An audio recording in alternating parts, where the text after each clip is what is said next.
Hey friends, welcome in, welcome in. It's Mr. Gooby. I am back here on my hardcore world. In today's video, I'm going to be trying to get some enchantments on my armor and adventure into the nether. I will be trying to get ender pearls so I can start progressing towards finding the ender dragon. But for stories today, I got some pretty crazy ones. I got one about a guy's dad going out at sea at night and experiencing something strange. The second story is about a girl's house that is extremely haunted and very terrifying. The third story is by far my favorite one, and I think it's the most scariest one, is one about entities peeking around the corner looking at you. And the last story today is going to be about someone's grandma practicing voodoo. Other than that, grab a snack, sit back, relax, and I hope you guys enjoy. Let's get straight into it. Alright, guys, this is going to be story one, my dad's story about a strange night at sea. My family has been involved in the fishing business for years, so my dad and his friends are used to spending nights out at sea. One night, my dad went fishing with two of his friends. They took their boat out some distance out into the sea when they started hearing an unusual noise coming from the engine room below deck. Two of them went downstairs to check out the engine while my dad stayed above. They looked around carefully but couldn't find anything unusual, so they came back upstairs a little while later. They suddenly felt something hitting the boat. One of his friends said, "Maybe it's a big fish." My dad replied, "No fish could hit the boat that hard. It feels different." They looked around the boat but couldn't see anything in the water. So the three of them went back down into the engine room this time. There was a horrible smell. My dad described it as the smell of something that had been dead and rotting for a long time. And then they saw it. There was a dead body lying inside the engine room. According to my dad, the body looked like it had been there in the water for a very long time. It was badly swollen and pale. The face was no longer recognizable. What disturbed them the most was that they were certain the body hadn't been there when they checked the engine room earlier. They immediately became worried that if anyone discovered a dead body on their fishing boat, they could get into serious trouble. They decided to get rid of it and put it back into the sea. The three of them tried to lift the body, but the body was extremely heavy and they couldn't move it. Eventually, they managed to get it into the fishing net and threw it overboard. For a moment, everything was quiet. Then they started to feel extremely uneasy. They decided it was better to return to shore. But as soon as they started moving, something hit the boat again. They looked over the side. The same body was floating in the water. It was somehow moving alongside the boat and hitting it. My dad remembered thinking, how could a dead body be moving like that? They started the engine and headed toward the shore as quickly as they could. According to my dad, the body appeared to be following them through the water. They eventually reached the shore and everyone went home. The next day, my dad went to go check on one of his friends who had been on the boat. His friend had developed a very high fever. His face looked unusually pale, and he seemed genuinely terrified. While they were talking, his friends told my dad, "I've been scared ever since last night. I still feel like that dead body is here with me. I can smell it, and I feel like I'm having trouble breathing, like something is drowning me." My dad didn't believe in ghosts or any paranormal things, so he told him that he was probably traumatized by what had happened and that experience is stuck in his head. Then his friend's wife came into the room. According to my dad, the moment his friend saw his wife, he suddenly became completely silent and still. My dad thought something strange was going on, but he didn't understand what. Instead of going home, he went to visit his other friend and told him everything. That friend suggested that they visit a local temple and speak to the priest. They went there, explained everything that had happened, and eventually brought the priest back to them to his friend's house. When they arrived, the door was locked from the inside. They could hear their friend screaming. They broke the door down. Inside, they saw their friend's wife apparently trying to strangle him, scratching him with her nails. They immediately pulled her away. The priest then sprinkled some water on her, after which she became unconscious. Around a half an hour later, she woke up and apparently was completely normal. My dad asked the priest what had happened. The priest simply told him, "Some things are better left unknown." My dad still doesn't believe in any ghost and has never claimed that this was definitely paranormal. But he says he has never been able to explain where that body came from, why it seemed to follow their boat, or what had happened in his friend's wife the following day. And honestly, that's the part of the story that has always creeped me out the most. Oh my lord. That's what?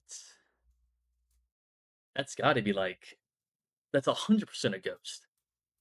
That is 100% like some type of sea ghost or something because they went to go check down in the engine room first and it wasn't there.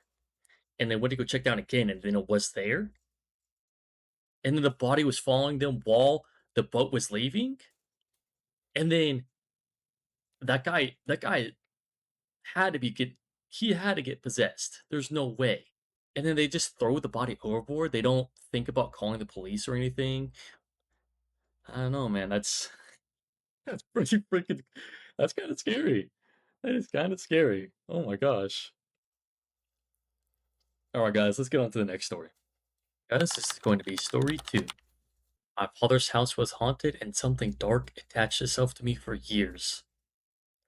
I was around 25 at this time when this started. I am now 31 female. My father has always lived in a country, but he eventually decided to live entirely off grid on an actual GPS coordinate. He took a small, old, rundown home that had been vacant for years and turned it into a massive house. I'm talking 5 upstairs bedrooms, 6 downstairs. It was so he and my mom could start adopting older kids in need. Well, I ended up having to move out to my dad's due to horrible breakup. And things started off small. The house immediately felt creepy. It was so large, and even though it had so many rooms, it felt so vacant. It echoed throughout. Okay, I'm gonna pause real quick. Already off to a bad start. You're telling me that there is a total of 9 rooms, and you only have 3 people living in the house, and you're in the middle of nowhere? In the middle of nowhere in the forest.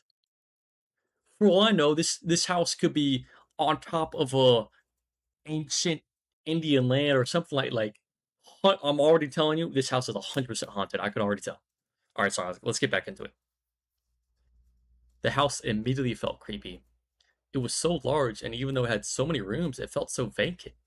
It echoed thoroughly.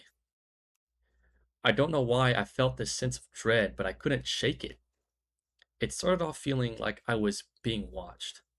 I would walk down long halls to use the restrooms and sense someone standing at the end to the point where I'd turn around and use a different bathroom. I genuinely slept downstairs near the living room, but one day my father told me a new child would be taking that room. So I would move upstairs to the room that overlooked the entire property through the window. And when I did that, everything bad started. It began with subtle nightmares. I dreamt of arrowheads one night. The next evening, I was going to my room. Okay, pause. Boom, I called it. I called it. I dreamt of arrowheads. That's like arrowheads meaning like arrowheads from Indian tribes? Oh, man, I'm just too good. Sorry, let's get back into it. The next evening, I was going to my room to find out Brenham, 17 male, had walked through the property and found them everywhere. I asked my dad if the house built on old Native American reservation. Boom! I told you. I told you, and I called it. Let's get back into it. The next night, I had a horrible night terror. I was being murdered over and over again in the same field by different men in an abandoned hut. I was brought there by their betrayal, in the beginning of each one by the person I loved most, my twin. I could feel the pain of them pouring gasoline on my face and then burning it off my nostrils and throat. I felt my skin light on fire for a split second, which woke me up. the pain of the nightmare. It was psychological agony. But when I woke up, it was gone. I knew each time I'd fall back asleep, the nightmares would continue, and the torture was awful. No matter what I tried, I could not escape. Again and again, I was betrayed and murdered, and somehow betrayal hurt the worse. I went into the living room one night, and across the room, the kitchen, I saw a native man in his war bonnet sitting in the rocking chair. He was so very clearly there.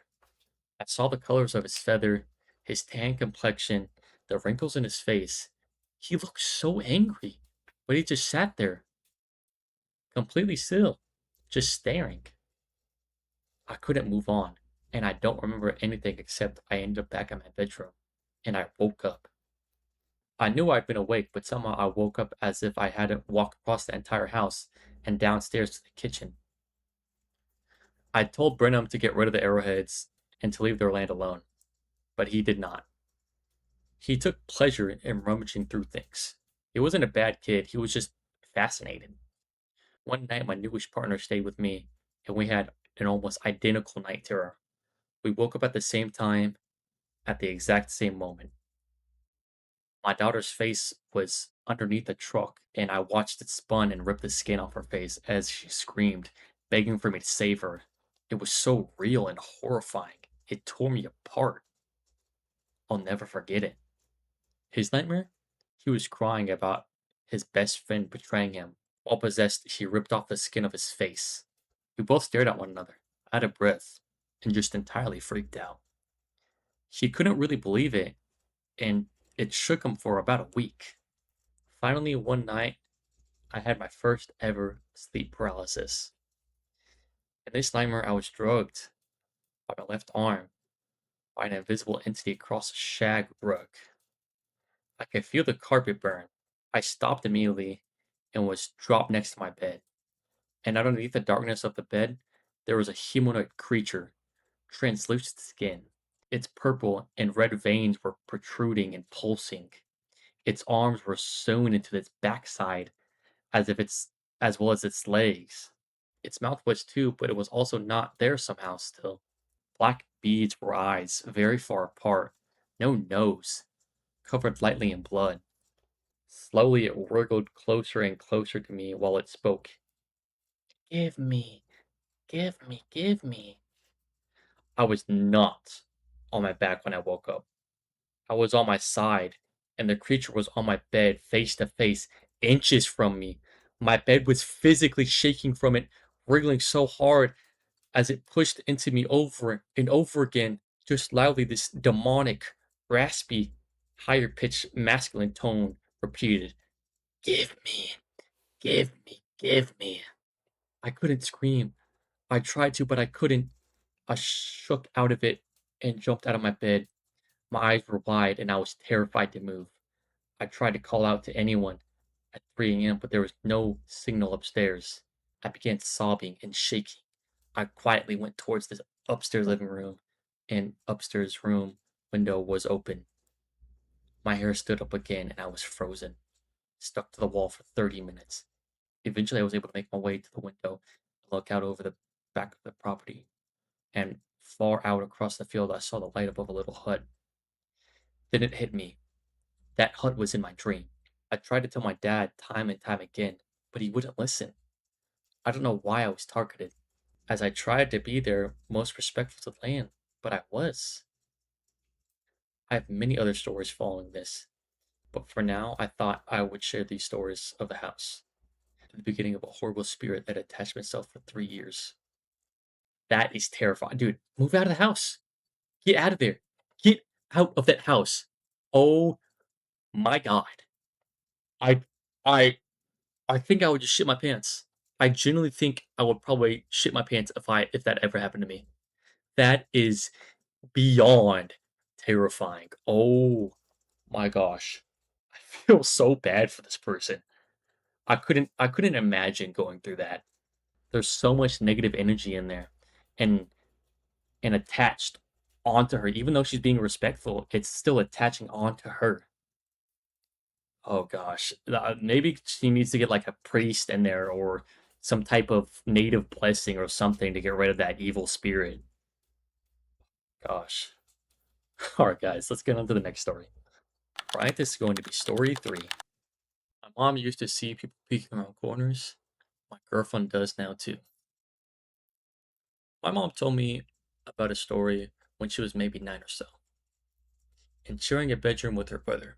She recalled standing at her bedroom window on the second floor, looking down at the garden at a man peeking his head around the corner, the side of the house, just above the fence. She called her brother over and asked him if he could see it too.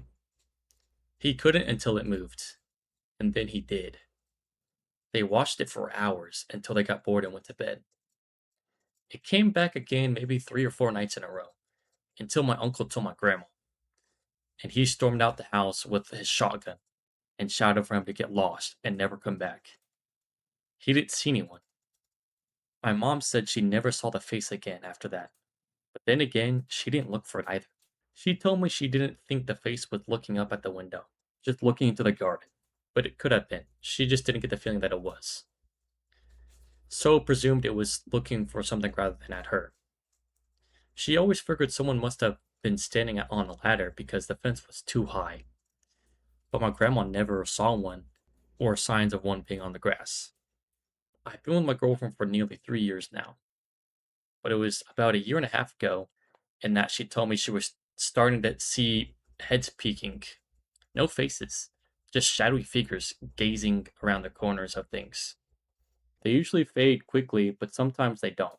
One of the times it happened, we were standing on the bed together watching TV, and she completely blanked out, staring at the door. I thought she was looking at me first, so I made a funny face, but she didn't notice. She was too busy staring, like completely locked in on the door, unblinking. I asked her what she could see. She said there was someone staring around the corner. I asked her if it would be better if I turned the light on so she could see that nobody was there. She said no. The light makes her see the faces better, and she'd rather not. I asked her if I can help her anyway. Should I take out my phone and show her that it wasn't there? Or go any closer to the door? She told me no. This one was different. I asked her why. She told me it was because it was pointing at me. They never pointed. She only saw heads. Oh my god, that is fucking terrifying. I just got fucking goosebumps. I need to go shut my door. I need to go shut my door right now. That is terrifying. Good lord. That scared that. Okay, let's get back to the story. That scared the absolute shit out of me. But at the same time, I thought it was kind of cool because it felt like one of those weird stories I've always read about. Against my better judgment, I got up and I went to go close the door. My girlfriend told me not to, but I figured out it was better to close the fucker out and not have to deal with it scaring her. I won't lie, my chest was ice cold at the thought of walking over to the space, but it felt like a horror story, so I went with it. As soon as I closed the door, she covered her face and moaned. I asked her what was wrong. She said it stepped into the room with us. It was just standing there, in almost the height of the room, close to 7 feet. I got back in bed with her until it went away, about half an hour later. She never stopped staring at it once I got on the bed. She told me she was scared that if she looked away, it would get closer. I asked her if that's normally what they do. She said no. They never do more than peek. She hasn't seen one like that again, but she still sees them peeking. They don't have faces, but she sees them maybe once a month. She isn't scared of them as she was at night, mostly because they stay behind the object they're looking out from: a seat, a wall, the door. I stay out of the way as well. I felt bad for scaring her so much last time I interfered. Mom told me she saw something the other week when I came to visit. I popped to the toilet for a while, and when I came back down the stairs, she told me she'd seen someone poking their head down through the front window, trying to see up the stairs. She has reduced mobility, so she just sat there and watched it until it came back down. When I checked the door, the last person there was me coming in.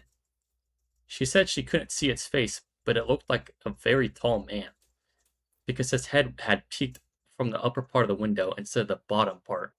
Once in my dream, I saw someone peeking. Every time I tried to get away, they got closer and closer, always peeking behind different stuff. I forced myself to stay awake as it seemed like it was about to step out. I had a horrible feeling that something would have happened. I didn't notice it had a face, a little like the guy from the short horror film on YouTube with the head peeking out of the box. Go figure. Haven't seen anything in real life yet. The idea is creepy, but I'm entirely against it. Yeah, fuck that. No, thank you. That by far is. Oh, oh, I'm so scared. I'm so fucking scared right now. Oh my god. That is terrifying. Usually I keep my door open, and sometimes I have this feeling that like I see something out of the corner of my eye, so I look over and there's nothing there. Typically, or always, there's nothing there. But dude, just that moment of recognition, you think there's something there. Oh my god, that gave me goosebumps. That is utterly terrifying. Okay, let's just get on to the next story. All right, this is going to be story 4. My grandma practiced voodoo in South Louisiana, and I saw her treat a man who had been attacked by something. I've gone back and forth on pushing this because I already know people are going to say I'm exaggerating, and it's not that scary. But my grandma died a few months ago, and I've been thinking about this almost every day since then because now I can't ask her what actually happened. My mom won't talk about it. I'm changing some details, and obviously, I'm not going to say exactly where this was. But my family is real, and we're from deep South Louisiana.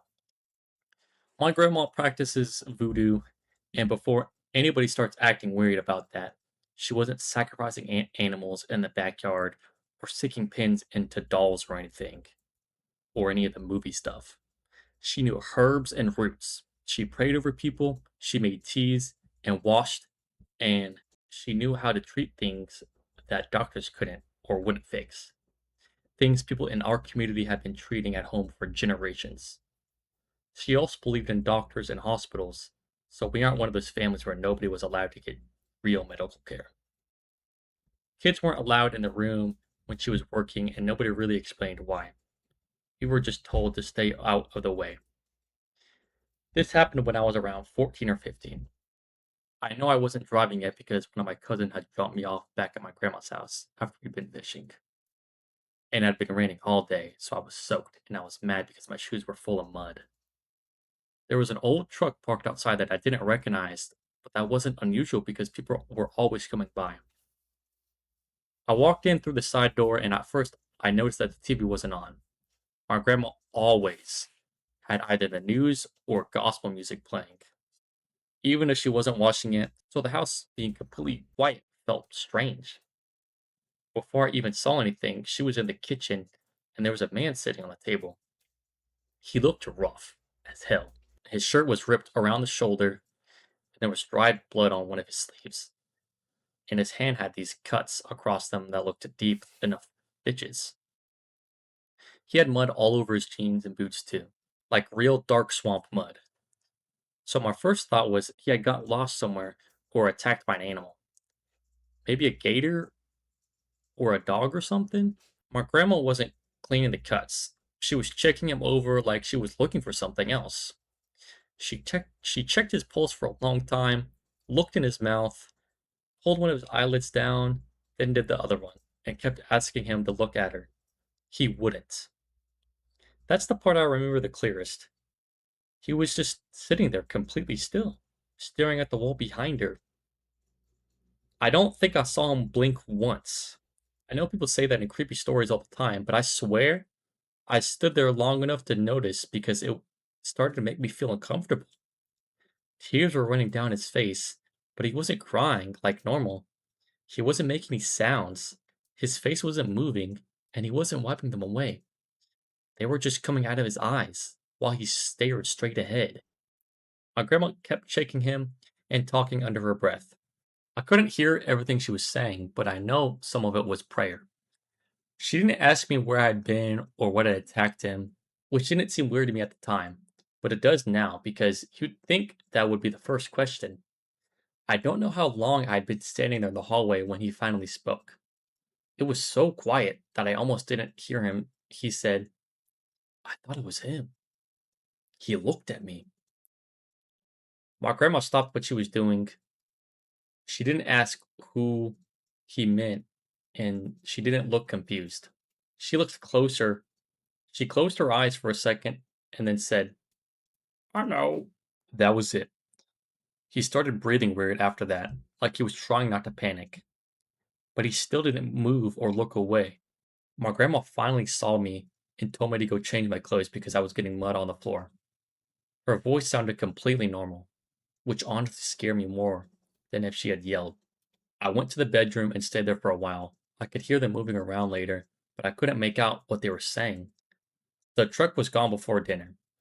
I asked my grandma that night who the man was, and she said he saw somebody who needed him. I asked what had happened to him, and she smiled and said I asked too many questions. She always did that when she didn't want to answer something, so I let it go. I never saw him again, and nobody ever brought it up. I had honestly forgotten most of it until we started cleaning out her house after she died. She had a lot of notebooks. Most of them were normal stuff like recipes, herbs, and Bible verses, and notes about people she had treated. Things like fever, burn, baby not sleeping, infections, headaches, and stuff that made sense. Then I found one notebook that was different. There were dates. Most of the pages didn't have names, just short notes. Some of them said, came in through the window, mimicked her mother's voice, found outside praying, kept asking to be let in, didn't remember walking there, heard it from the water, and one that just said, smiled with his brother's face. There were a lot more, but I didn't read all of them because my mom came in and took the notebook out of my hand. I asked her what it was, and she said it was private and belonged to my grandma. I told her about the man I saw when I was a kid, and she got this look on her face like she knew exactly who I was talking about, then said I was probably remembering wrong. I asked her what the notes were referring to, and she told me to leave it alone. I asked her what mimicked her mother's voice meant, and she got mad and said my grandma spent her whole life helping people, and I needed to respect that. I wasn't accusing her of anything. I just wanted an answer, but she wouldn't give me one. IDK. Maybe the man was having some kind of mental health crisis. Maybe he had been attacked by an animal and was shocked. And maybe my grandma wrote down weird things people said while they were sick. I know there were normal explanations for parts of this. What I can't explain is why she had already knew what he meant when he had said he thought it was him, or why she had years of notes about different people seeing things or hearing things, came through windows, waited to be invited, and something looked like somebody they knew. I keep thinking about how calm she was that day. She wasn't trying to figure out what happened to him. She was checking to see how far it had gotten. Wow, that is crazy. A lot of people don't believe in voodoo and like magic and whatnot. I mean, voodoo and magic are two different things, but some of that stuff is real, man. Like the herbs and stuff and the praying. It's great. Like, I would not be surprised, like, if his grandma was like she seems super knowledgeable in the voodoo. She was very caring and smart, and she was obviously an important person. She had all these people coming to her, asking them to to get help, which is crazy, man. That must be so. Who knows what the guy saw out there? That is so crazy. It mimicked my brother's smile. Oh my lord, that is crazy. Oh my gosh. All right, guys, that is going to be the end of the video. I hope you all enjoyed these stories. I know I did, especially about the one peeking around the corners because that was terrifying. Oh my god, that was terrifying. If you guys did, please make sure to subscribe and like. It really does help a lot. Other than that, please stay safe out there, guys. And I will catch you guys in the next one. Peace.